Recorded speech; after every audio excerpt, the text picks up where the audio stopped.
Hello, everybody, and welcome to the Tip of the Ice-Burgh podcast, brought to you as always by InsideThePenguins.com. I'm your host, Nick Brlansky, joined as always by Nick Horwat. And the Penguins, they're on a winning streak right now, 2 games, but they're more importantly just on a roll altogether at a very important part of the season. The March of the Penguins is on, and this team is starting to march right towards the Stanley Cup playoffs, and we'll get to everything encompassing this team after a 2-0-0 weekend with victories over the Philadelphia Flyers and the New York Rangers at PPG Paints Arena for both of those games. But I want to start here with you, Horwat. Jason Zucker, when you talk about the Penguins, Jason Zucker is the storyline, is he not? He is the main character. He's bringing that main character energy. It's incredible. It's when he's not scoring, you could tell there's just a fierceness and just an energy with his play. When he is scoring, he's the most excited man on the ice at all times. When his line is scoring, you could see it. It's so just positive energy, positive vibes all around with his play. And even whenever he is getting involved in the scrums that he says he doesn't see, he's just sticking up for other teammates, doesn't care what exactly is going on. He knows there's an issue happening. He's taking acceptance of it and getting involved. This is the perfect player for this team right now. Someone to do something. Imagine if everyone had this kind of energy and this fire. I don't think it's humanly possible to find 20 guys that have the same fire as Jason Zucker and the ability to get them all under contract on the same team and get them on the same ice. Hard to believe that is even possible, but Jason Zucker has been vastly impressive, especially as of late. Since February 26th, he has 9 goals in 8 games played. His 9 goals lead the entire NHL in that span, and he's had multiple shots on goal in 7 of those 8 games, including an 8-shot performance against the New York Rangers. So when you're hot, you're hot. And when you're hot, you have to continue to try to feed the hot hand. And that's what the Penguins have been doing. And Jason Zucker, we saw it on Sunday. Sometimes it doesn't even have to be the perfect shot. Sometimes you just throw it at the net, and when you're hot, it just goes into the net. It takes a nice bounce off of a defenseman, and it just finds the back of the net. He is at that level right now where there's not much that he's doing that is wrong for the Pittsburgh Penguins. Yeah, no, there's not at all. So he's not picking up assists. Who cares? Like, right? That's one thing I did notice about his game notes from the past few games is that he hasn't gotten assists since it's been a while. But yeah, you can easily overlook that whenever you realize he scored 11 goals in that time. Mm-hmm. Yeah, he hasn't gotten assists since February 7th. It's well over a month. Which it does kind of make you wonder who's doing what on the line, right? Like, is he not feeding Malkin? I have to look at Malkin's numbers, but I mean, in those 17 games, he has 11 goals. I don't think you can be mad at that. That's incredible pacing that you don't realize it, and he's helping the team win, and that's what's important. It is doing what you can to help the team win by scoring 1 to 2 goals a night and driving the energy of your line and driving the analytics numbers sky high. I haven't looked at those in a long time, but I'm sure those are phenomenal because it's Jason Zucker doing what he's doing, playing with the energy, scoring the goals, playing with Evgeny Malkin, who's had pretty good numbers this year. And regardless if it's, screw it, Rust Raquel or now Nylander, there's always the good third party on this line. Mm-hmm. We talk about creating offense all the time, but there's many different ways to do that. There is the traditional way of Sidney Crosby, Jake Gensel. They take the puck, they facilitate, they make beautiful passes, they find guys, they set guys up. Jason Zucker isn't that type of player. He's not the guy that's going to send that beautiful pass across the crease where you ask yourself, how did he even get the puck there? He's not that type of player. But what he does in creating offense with his forecheck, right? He goes in there, he's nagging, he's a pest, he gets to the defenseman, he puts the pressure on, and he creates turnovers, or he cycles the puck well down low, or he makes sure that puck stays in the zone creating offense for the other players on that line. He doesn't always necessarily touch the puck, but he goes in there, he lays the body, and it forces a turnover that could lead to offense. And it has led to offense for all of these different opportunities that this line has created over the past 2 or 3 weeks. The other thing that he is a trigger man, right? Evgeny Malkin can be both. Right now, Evgeny Malkin is playing the role of a facilitator because that is what's working. Jason Zucker is the hot hand, so Malkin has defaulted to being a facilitator. But you'll see times when Evgeny Malkin wants to be the trigger man too, and he can be. The only thing is that was usually coming from Brian Rust, who was facilitating Malkin. So that might be why you look at Raquel as somebody that could be a facilitator as well on that line. You look at Nylander, who's somebody that has been shooting the puck in his 3 games since he came up to the Pittsburgh Penguins, but a lot of his offense and a lot of the opportunities he's created and the things that have impressed me the most is his ability to facilitate and open up opportunities for Jason Zucker, for Evgeny Malkin, and whoever he's playing on a line with, because he's been around the lineup a little bit. I really think that Zucker, despite not scoring any assists, the fact that he's scoring goals just tells you that he has the hot hand, and that Evgeny Malkin knows that, and their chemistry is working very, very well, which is why you see Zucker leading the NHL in goals since February 26th. Yeah, it's the trigger man. He's the one that's just beating the goalies. It's just the way the cards are falling. It's pretty impressive, and it's especially coming off of, I mean, we discussed ad nauseum over the last 2 years into these microphones of what kind of player could the Penguins get in return for Jason Zucker. We didn't foresee him sticking around through this season, and through no fault of his own, really. It's not that he wasn't giving great effort. He was injured for exactly half the season last year, and it was a shortened 2020-2021, but there was injuries in there, and you could tell he was hampered by something. I mean, he had 35 points combined over the last 2 seasons. Straight up not good enough, regardless of injuries, right? Especially for this player that he is. I mean, in that shortened 21 year, 38 games, 9 goals, 9 assists. I mean, that's in that kind of season, maybe third line numbers pushing forth, just because it was an interesting, weird, you're playing the same 4 teams over and over again. But the following year, last year, 21-22, 41 games, again, hurt for exactly half the season at different points. 8 goals, 9 assists, 17 points. Just, even he said wasn't good enough. Going into that year, he wasn't good enough. He was trying to, I forget what the exact line was. Shoot the puck. Yeah, just shoot the puck. That was the big thing. Yeah, and you could tell he shot the puck. He had 102 shots, 7% shooting percentage. Yeah. Not ideal. And he's more than doubled that. He's at 15 now, 15.4. It's pretty much all the efforts he was giving last year are finally paying off. But like I said, we were discussing last season going into this year of, man, I mean, what could we get in return over the offseason? What can he bring to this team this year? We were down and out, it seemed, because he's an aging player who's always hurt. And by aging, I do mean on the wrong side of 30, like everybody on this team is, which... not ideal. But he's an aging player, always getting hurt. And he got hurt for a short bit this season, but not long.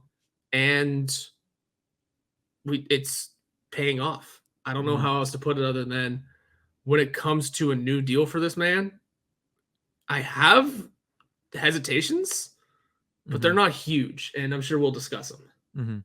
The one thing that I've noticed that he's really added to his repertoire, or at the very least he's utilized in his repertoire more this season than he has since he joined the Penguins, is that one-time slap shot.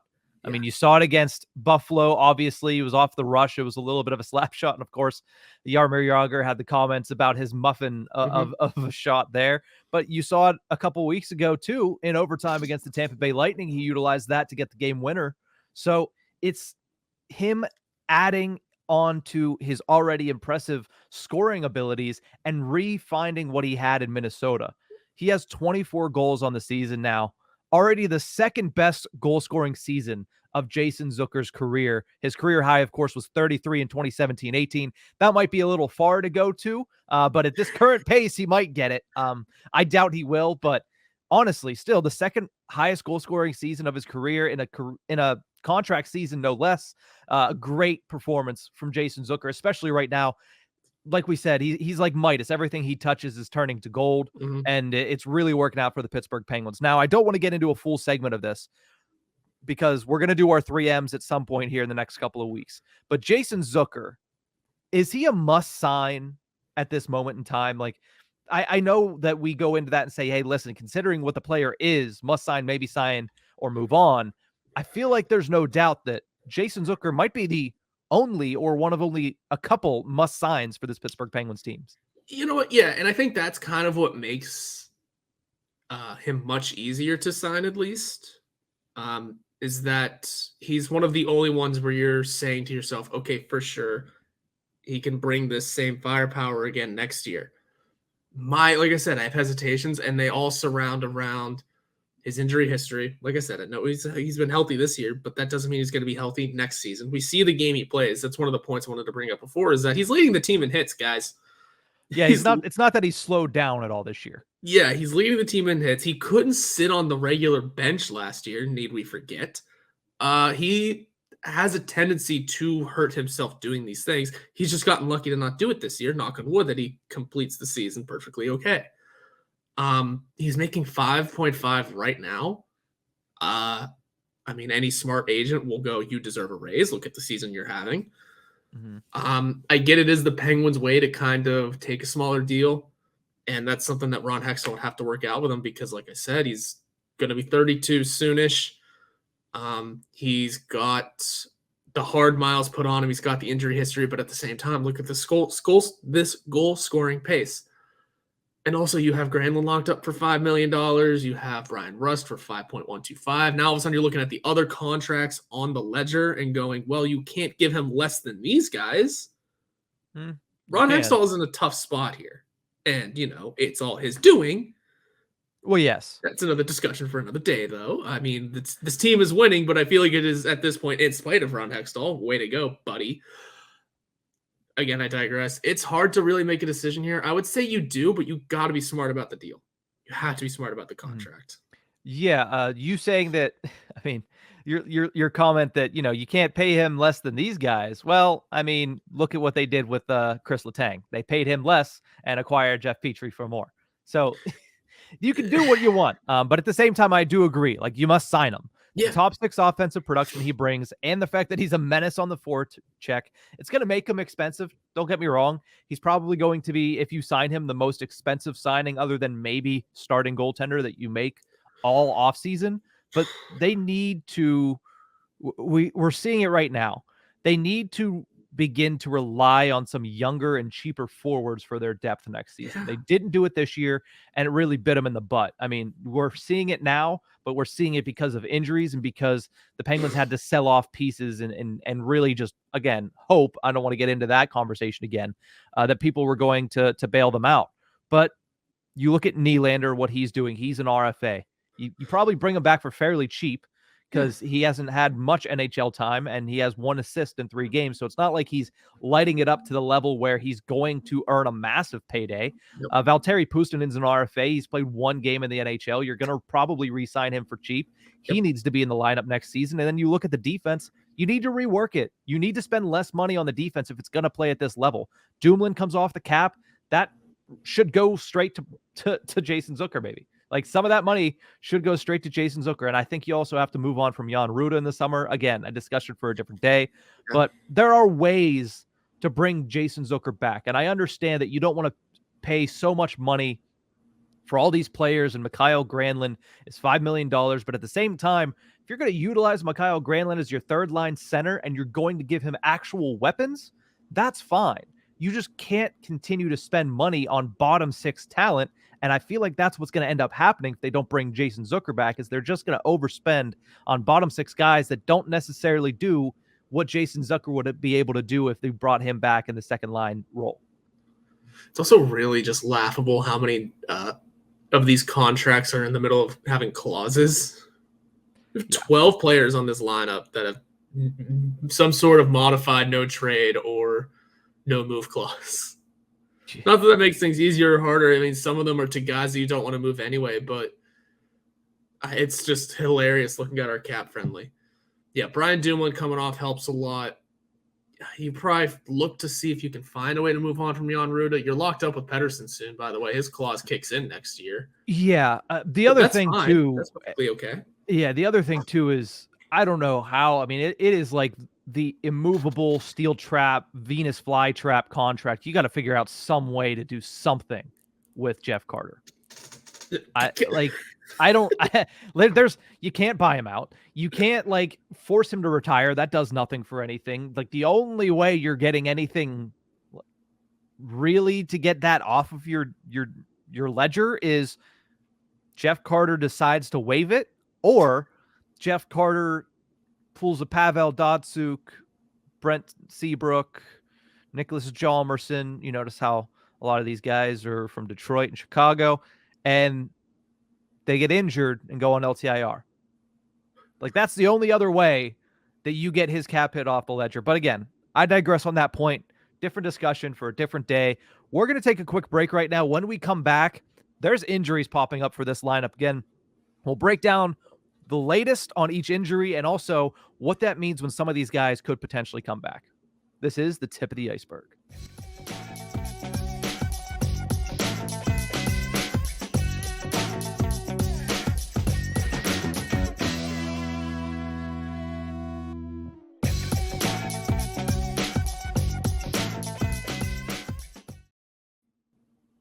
Welcome back to the Tip of the Iceberg podcast, brought to you as always by InsideThePenguins.com.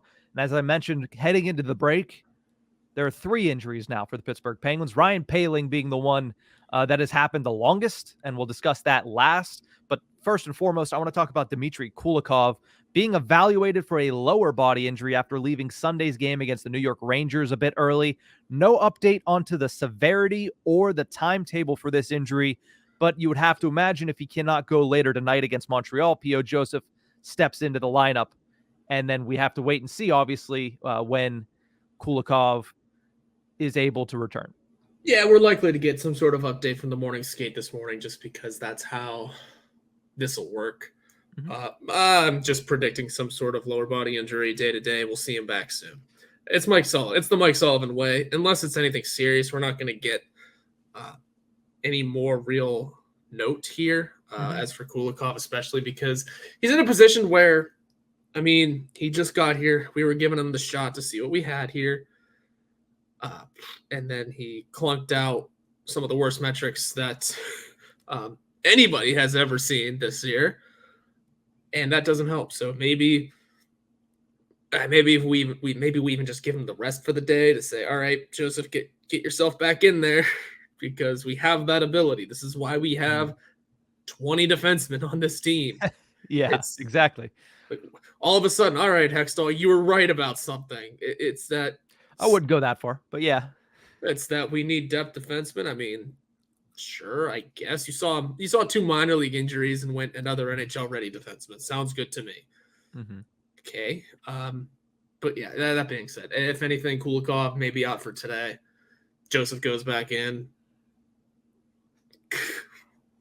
I want to see. I don't know. There's nothing up here. Here's the thing, and we won't stick on Kulikov's injury for too long, obviously, because we don't know what it is and we don't know how long he'll be out. But if P.O. Joseph goes in tonight, and it's hard because you're playing a team in Montreal that is not good, right? Like they're at this point of the season where if they are going to do anything, they're going to look to either play spoiler or get in a better position for the NHL draft lottery.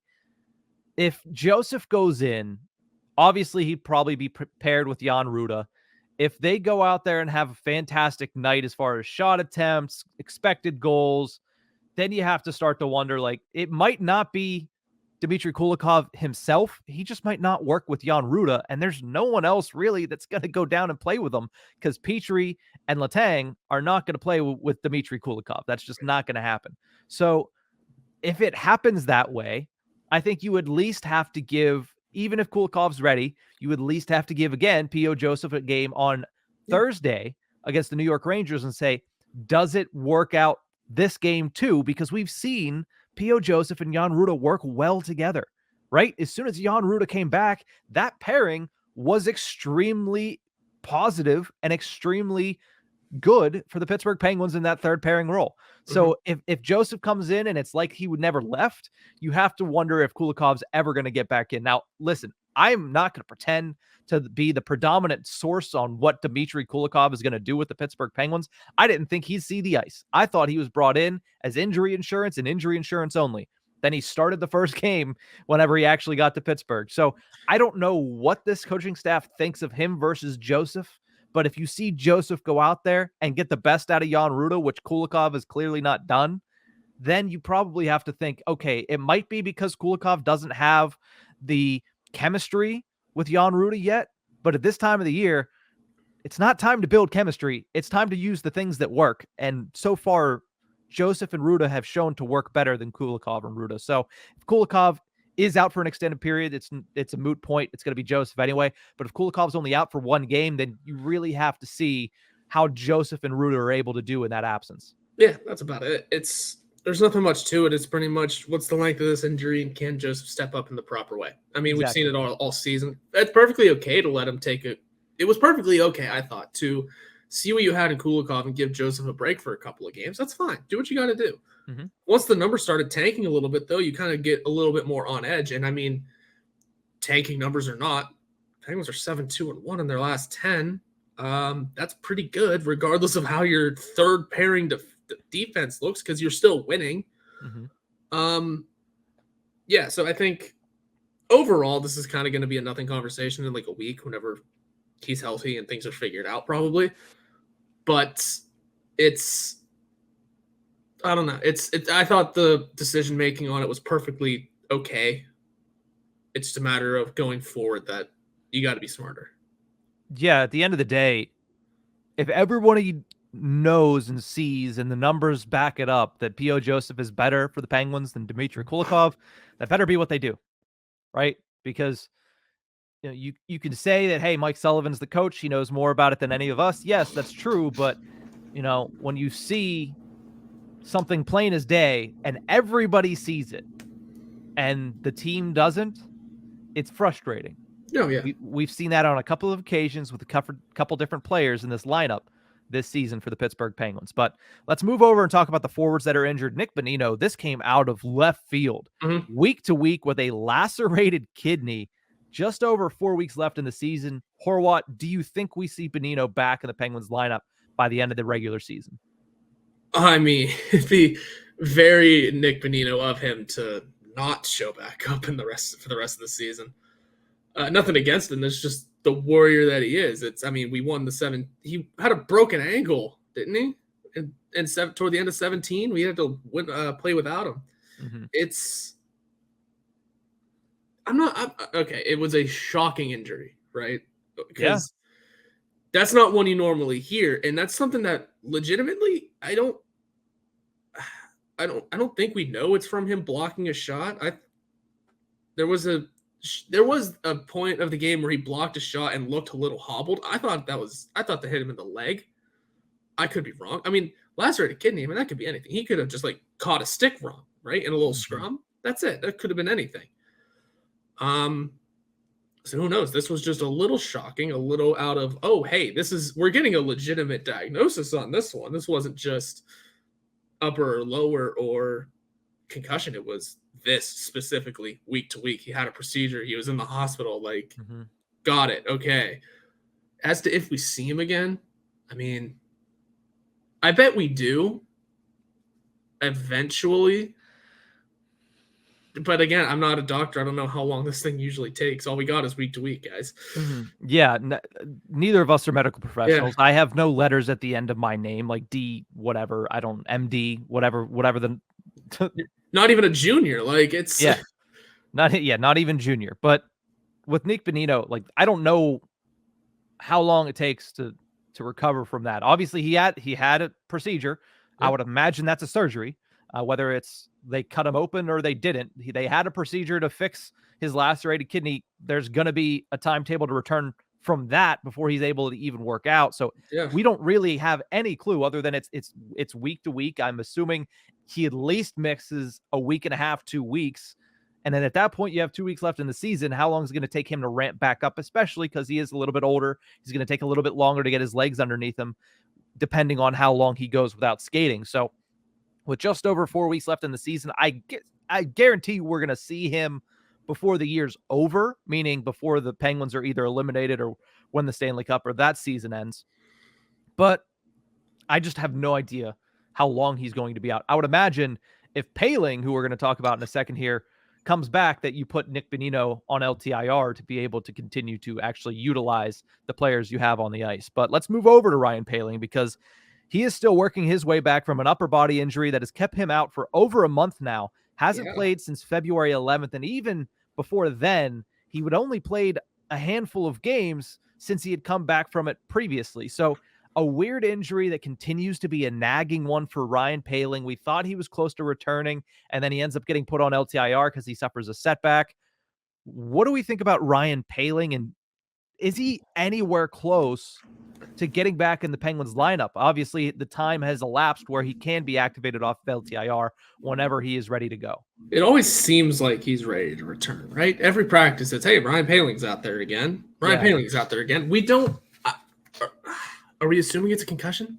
Like, I have no idea. Like, we know it's upper body, and we know it's really hampering him, and it keeps rolling back around. And that's kind of what was plaguing Teddy Blueger at the start of the season, where it was, hey, here was this invisible injury we didn't really notice, and then he was out on a day-to-day basis that turned into LTIR. So who knows? I mean, as for Ryan Poehling, I don't even know if it's the same injury that stopped him for the pair of games a while ago.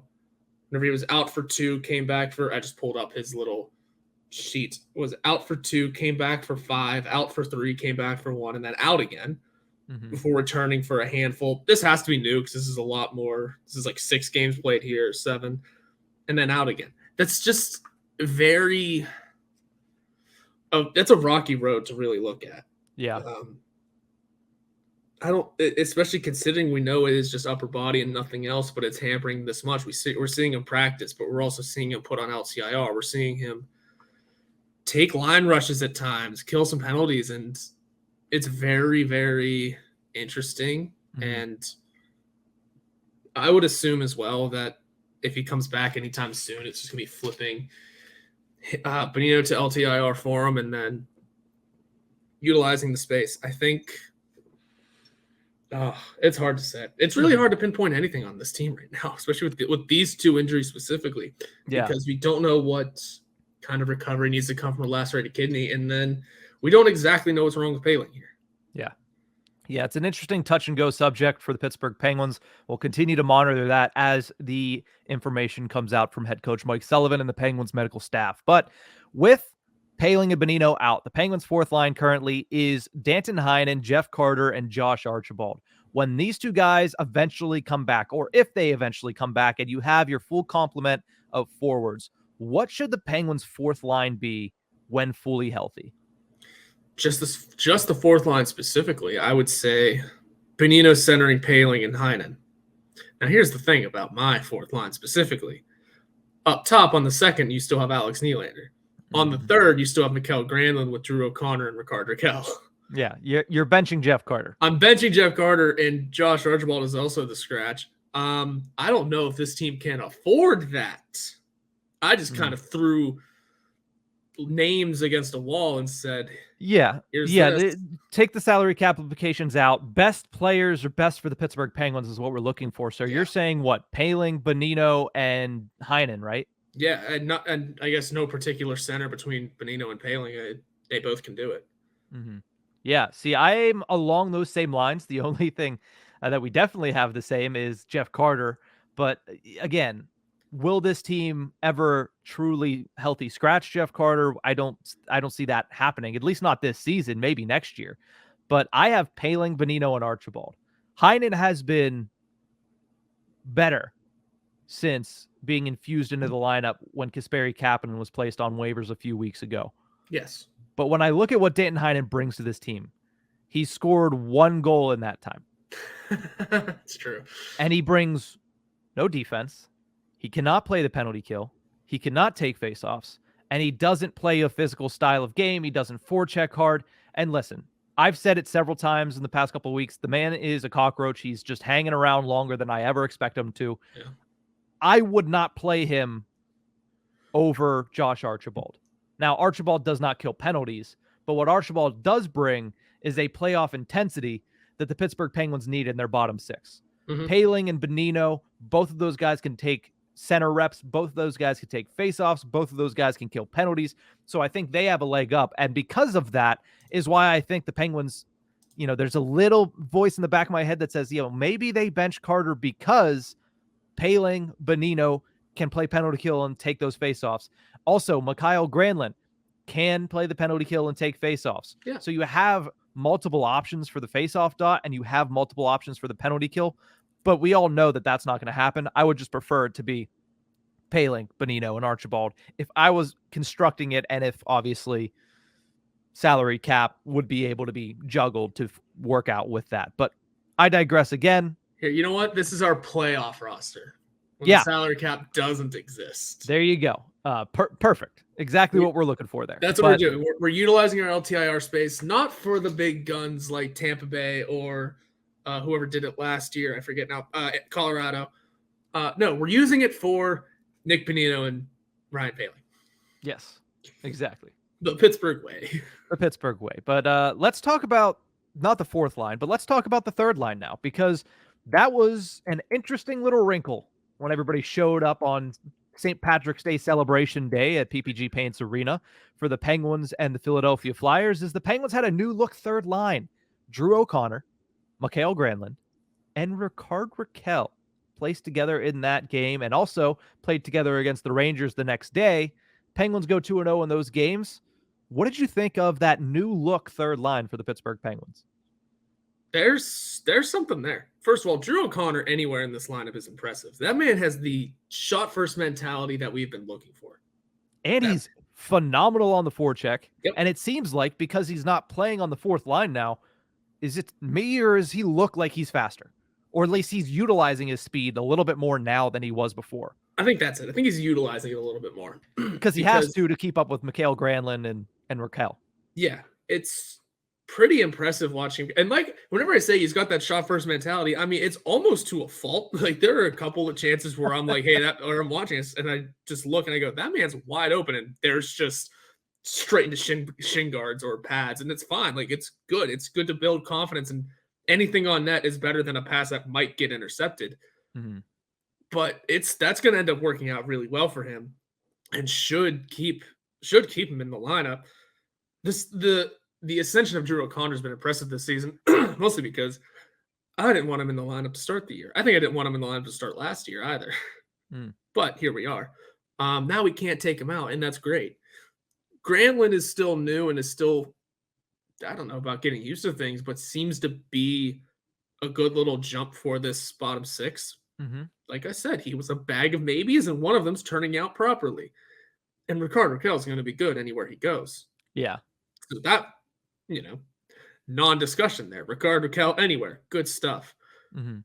Granlund and DOC are the new guys here that seem to really be putting some juice into this third line, because it's a completely different third line than what we've been talking about for most of the season, right? And that's what we said needed to happen at the trade deadline. We said you basically need 3 new guys on that third line, and where you get them from is going to come from different places.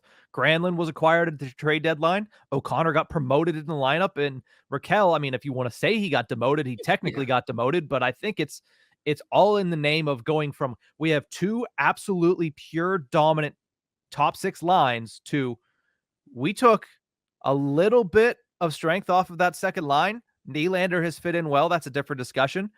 And we also created a third line that is now, I would say, several steps ahead of what you had on your third line throughout the remainder of the season, like throughout the rest of the season beforehand. Yeah. Oh, yeah. There's going to be an extra step there. There's going to be the extra jolt of energy. And like I said, that shot first mentality coming from Drew O'Connor. You should be getting pucks on net all day. Yeah. And you have to remember what's great about the third line is Sullivan said all season that he likes the kind of defense that they can bring. Well, we know Granlund kills penalties. We know Drew O'Connor can play a good defensive game. Rakell, we're not too sure about. Jury's out. But you know what? He's better defensively than Jake Gensel. That, right? Yeah, that and I haven't seen this specific third line spend a lot of time in their defensive zone. So, hey, you know what? All of a sudden, you have a third line that can promote offense rather than defense, and that is a step in the proper direction.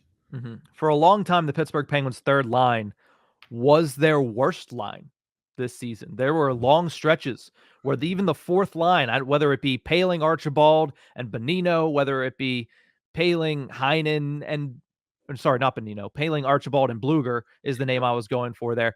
But the fourth line, albeit not scoring, albeit not great, was always better than the third line of whoever it was, Carter, Kapanen, Heinen, whoever was out there, Carter, McGinn, Kapanen, whoever was out there.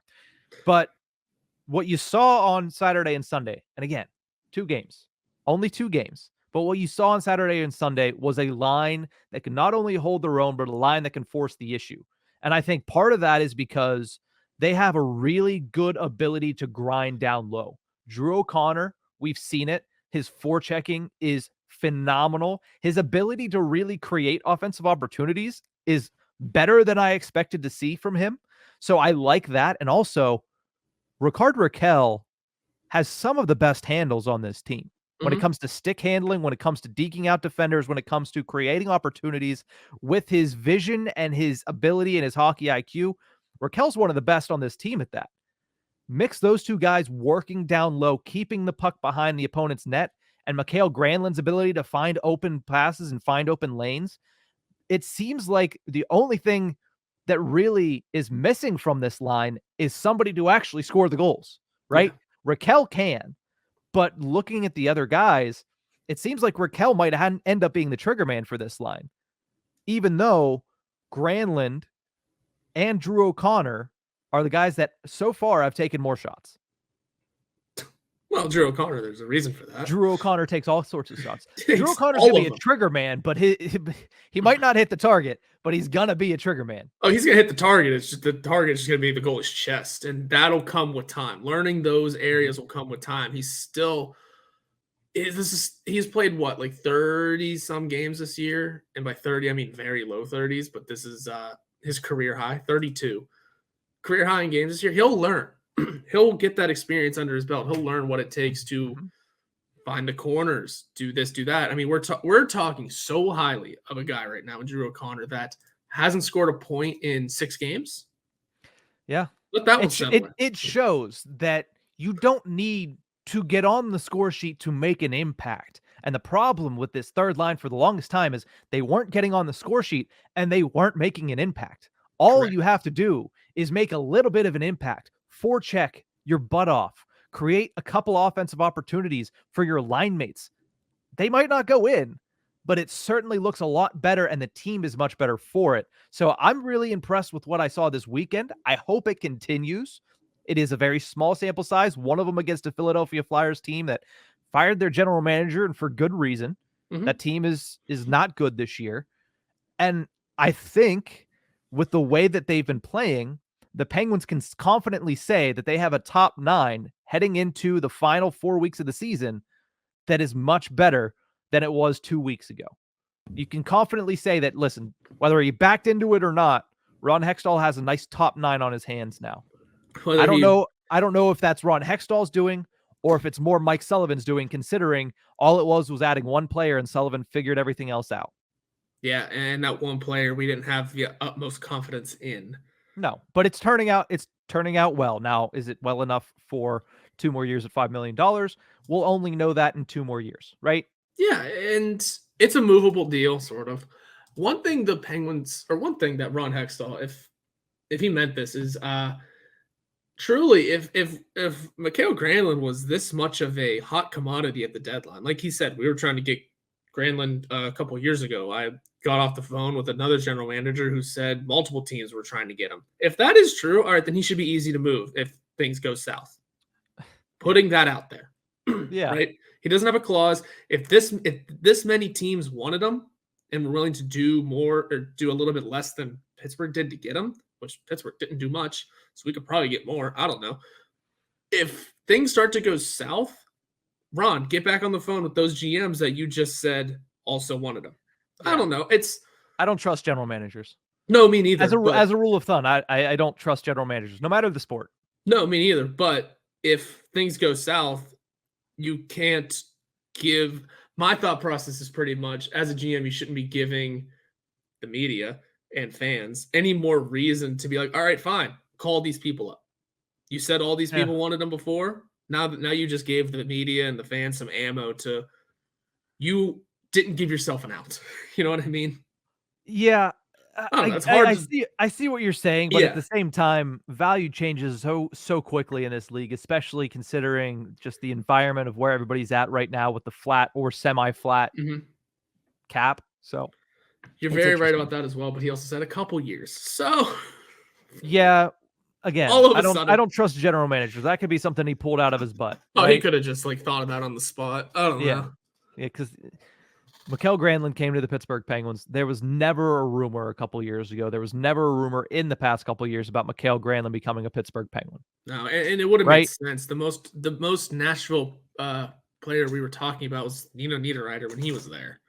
Colton Sissons last year was a name that was coming up. Like again, I don't trust general managers. So, especially when they start saying stuff about their own acquisitions, because they're just trying to put cherries on top of stuff to make them look better, even if they're like, just in case, nothing goes right. He could say, well, I mean, other general managers want them. So it's not just my player evaluation that's flawed. It's everybody's. And it's like, no, you're the guy that actually acquired them. So yeah, that's nice try. But, at the end of the day, it's all general managers are doing is trying to put, lipstick on a pig. But sometimes, most people see through it.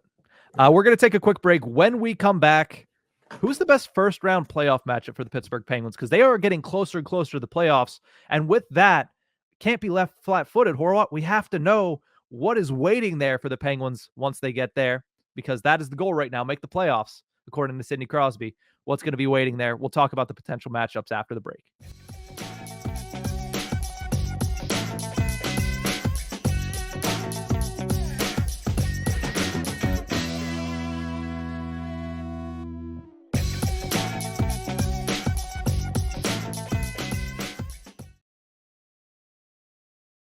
Welcome back to the Tip of the Ice-Burgh podcast, brought to you as always by InsideThePenguins.com. I'm Nick Brlansky.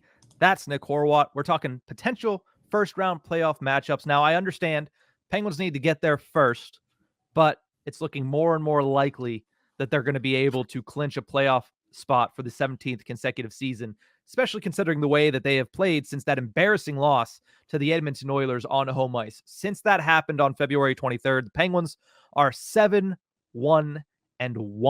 Currently sit in the wild card 1 position with a 5-point advantage on the Florida Panthers, including a game in hand on them, who is the first team out. According to Money Puck, the Penguins have a 96% chance to make the playoffs and a 33% chance to make the second round. In order to do that, they're going to have to beat one of 3 teams if they do indeed clinch a playoff spot: the Boston Bruins, Carolina Hurricanes, or New Jersey Devils. Those are the 3 teams. There's like a 98% chance it's going to be one of those 3 teams unless something drastic happens here in the tail end in the final 4 weeks of the NHL regular season. So, Horwat, my question to you is, which team presents the best matchup for the Pittsburgh Penguins in the playoffs?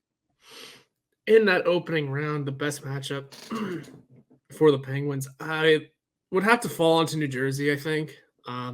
Young squad, hasn't been there before.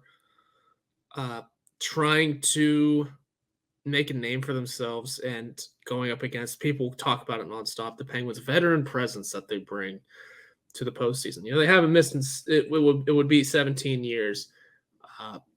The key guys, the core, Crosby, Malkin, Letang, have been there every year.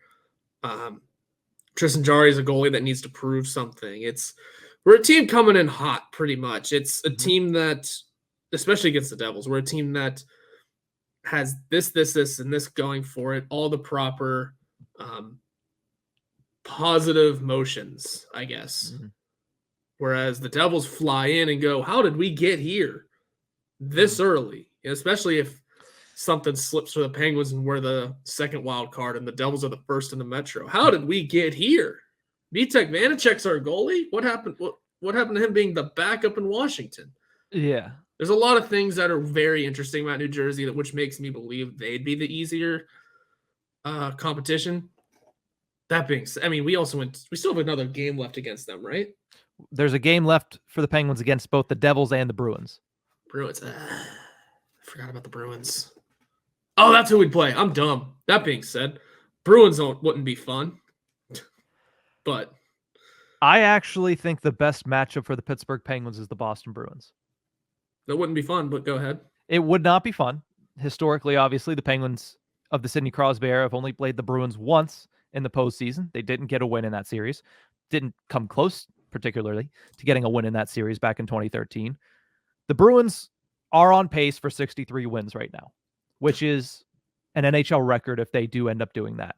62 is the current NHL record set by the Detroit Red Wings way back, like 90s, and also Tampa Bay Lightning of 2018-19. Now, I do want to factor in history a little bit there, because the last time that happened, of course, the Tampa Bay Lightning of 2018-19, they go into the playoffs and they get swept by the Columbus Blue Jackets, giving the Blue Jackets their first playoff series win in franchise history. These Penguins are much better than that Columbus Blue Jackets team. And that Boston Bruins team, in my opinion, is not as good as that Tampa Bay Lightning team was. They might get more wins, but they were not a better team. So history, sure, that's on the Penguin side, and you can take that for what it is, or you could throw that out in the trash. I don't blame you either way. But when I look at this, the Penguins haven't beaten any of these three teams. 0-1-1 against the Bruins, 0-2-2 against the Hurricanes, 0-2-1 against the Devils. And yes, the prevailing theory, and the one you mentioned, was the Devils are the team with the least amount of experience. They're the youngest team. You believe that the team that for the most of the season has been underneath these other two in the standings. But I think Penguins played the other two teams tougher this season. I mean, every single one of those 6 games between the Penguins, Hurricanes, and Bruins ended up with a one goal loss for the Pittsburgh Penguins, 3 of them in overtime. Mm-hmm. The Devils, on multiple occasions, both of the losses that ended in regulation, just absolutely wiped the floor with the Pittsburgh Penguins. Both games. Now, they also lost one in overtime, but when I look at the New Jersey Devils, I see a fast team that is stout defensively, that has multiple options in net. Yes, not proven in the postseason, but they do have options there. Whereas the Penguins have one option. If Tristan Jarry does not work, then it's over. Like, Casey DeSmith is not going to backstop them to a series win. I don't. Correct. The Devils have multiple options there. They're faster. And Dougie Hamilton seems like he's going to score at least 1 goal on the power play in every single game against the Pittsburgh Penguins this season. He has 2 goals on the year, both of them on the power play. One of them was the OT winner. The Devils' power play is phenomenal. And it's just a matchup that I don't think bodes well for the Pittsburgh Penguins. Whereas the Bruins, yes, they are a phenomenal team. They are great defensively. They have what should be the Vezina Trophy winner in Linus Ullmark and a pretty good backup in Jeremy Swayman as well. They have the top-tier talent and the playoff pedigree. But I feel like that matchup for the Penguins is much more conducive to an upset victory. The Penguins can slow the pace down with the Bruins because the Bruins don't play as high a pace as Carolina or New Jersey. So, in my opinion, I know it's not an easy matchup. There's no easy matchups in the East, right? Let's get that thought out of the way. There's no easy matchups. But in my opinion, the best matchup is the Boston Bruins. That's a wild thought. So here's the thing about the Bruins. They weren't supposed to be here. They weren't expected to be, especially this good. They weren't expected. Yeah. They weren't expected to be here. Everyone saw David Krejci coming back for $1 million at the age of 36 and going, that's an old man who hasn't played in the NHL for a season. They saw Patrice Bergeron sign that 1-year deal for $2.5 at the age of 37 and go, yeah, is this the last run? And we know Marchand's getting older. They didn't know what was going to happen with Pastrnak at first. They didn't know what was going to happen with Jake DeBrusk at first. Mm-hmm. There was a lot of, but what's this team really doing?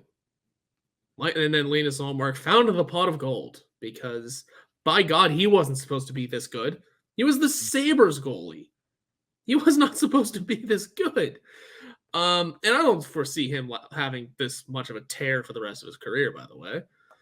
You never know, but yeah. You're right, you never know. Voodoo. But also, goaltending is voodoo, and that's where things can change in the playoffs. Suddenly, I'm looking at the Boston Bruins and going, it's not a terrible matchup. Linus Ullmark's never played in the postseason, I presume. I think it's the best of the three. I don't think the Penguins would be favored or should be favored in any of these matchups. Nope. But I think that is the matchup that I like the most for the Pittsburgh Penguins. And I'm looking at the Bruins lineup right now, and it's without Foligno, it's without Taylor Hall. They're both on LTIR. They'll come back in the playoffs. They'll come back game 1 of the playoffs. We know that's what's going to happen. But I mean, the forward lineup is ridiculous. I mean, Marchand, Bergeron, Bertuzzi is the top line. Zacha, Krejci, Pasternak is the second line. And then you look at the defense, Grzelcyk, McAvoy, Orlov, Carlo, Forbort, Clifton, and that's without Lindholm. So, like, they are stacked and built to the gills. I'm not saying that I don't see that. I'm aware of that. But when I think of the style of play of the Boston Bruins, it matches the style of the play the Penguins want to play. So it is going to be fire versus fire. It's going to be iron versus iron. Whereas if you go against the Devils, you're playing a team that plays a much faster game. And I don't know if the Pittsburgh Penguins, despite getting faster at the deadline, we just talked about the third line, it is a much faster team in the Pittsburgh Penguins. That's still not the style that they want to play if they're going to win.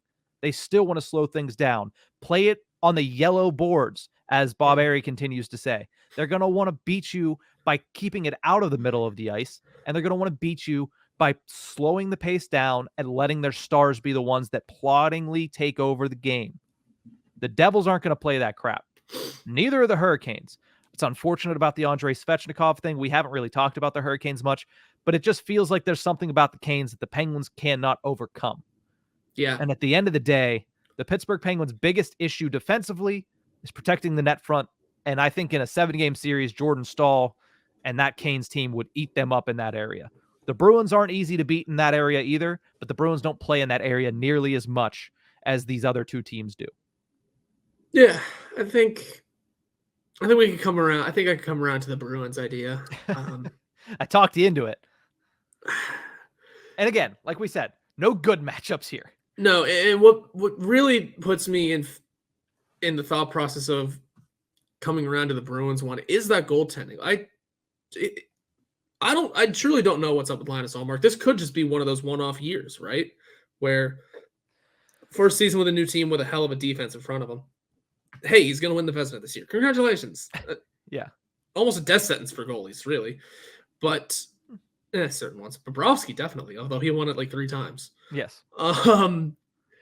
It's, you never know. And who knows if when his downfall is, just because he's also going to be 30. He's got a new contract. I don't know. It's a confusing team that if they hit the playoffs and also that old President's Trophy curse, love that. Yeah. Tack that on. Add that to the history part. Yeah, add that to the history. This could be it would be an interesting battle. I definitely don't foresee. Here's the thing. I don't foresee the Bruins winning the Stanley Cup. I'll leave it at that for sure. Definitely don't see that happening. At some point, this team will run out of gas. Not saying when that will be, but I'm saying there's going to be a team that beats them. Boston's a very arrogant franchise. We see it whenever Brad Marchand is playing. We see the arrogance that is. We see it with Brad Marchand all the time. We just see the arrogance he carries, right? Yeah. More than just on the ice. It's also on Twitter. It's just, okay, now you're just being a little big-headed. That's okay. It's good to have. It's big-headed in comparison to the rest of the league that just shuts up. Well, yeah, the rest of the league sits on their hands and just looks at reporters and says the same 5 phrases over and over again. Yes. So Brad Marchand marches to the beat of his own drum, and that's why he gets headlines. Which is perfectly okay. Like I said, it just looks a little arrogant compared to the rest of the team and the rest of the league. Just the way it is. No big deal. But that being said, we see how he can carry himself, and we've also seen him go overboard. Man, let's see all of those. Let's see all of the Jari chirps in Marchand's face in the postseason. That could get fun. I'm very interested to see. No matter what, I think the Penguins have a better chance than a lot of people are giving them, regardless of who the team is. Jersey, I think we have a great chance. Boston, I'm getting grown into. And the Hurricanes, we've kept up with. We just have to get over the hump. Yeah, I don't know, but the Hurricanes are getting stronger. Like that's a better Hurricanes team now than it was when they beat the Penguins 4 times earlier. Same with the Bruins, really, but yes. It's similar with the Bruins as well, but that's the last point I want to make, and then we're going to say goodbye because we're running a little long here. Tristan Jarry And Brad Marchand's rivalry always gets the best out of Tristan Jarry. Mm-hmm. Jarry plays his best when he's got that edge to him. Now, hopefully he doesn't play the puck when he's got that Oh edge my to him. God. But he always stands up and steps up to the challenge against the Boston Bruins. That's my last point. Like, I honestly, if I had to rank these teams in teams I think the Penguins match up with best, it's Boston, then New Jersey, then Carolina. Something about this Carolina team, the combination of speed and skill that they bring to the table and the coaching that they get from Rod Brind'Amour and the way that they're able to just have Jordan Staal play like 2009 Jordan Staal, specifically against the Pittsburgh Penguins, that worries me slightly in a matchup in the playoffs. But there's also a history of their scoring evaporating in the playoffs. But I digress on that point. We could talk about this for ages, and we'll have plenty of time to talk about it. There's 4 weeks left in the NHL regular season. The Penguins still have to make the playoffs before we have to worry about this, but it is trending in that direction as the Pens, like we mentioned at the top of this segment, 7-1-1 in their last 9. 2 huge matchups with the Rangers coming up this weekend, back-to-back at MSG. But before that, tonight, PPG Paints Arena, Penguins look to go 4-0-1 on this 5-game homestand. Would be huge if they did. We'll see if they can. That's it for this one. We'll see you guys next time.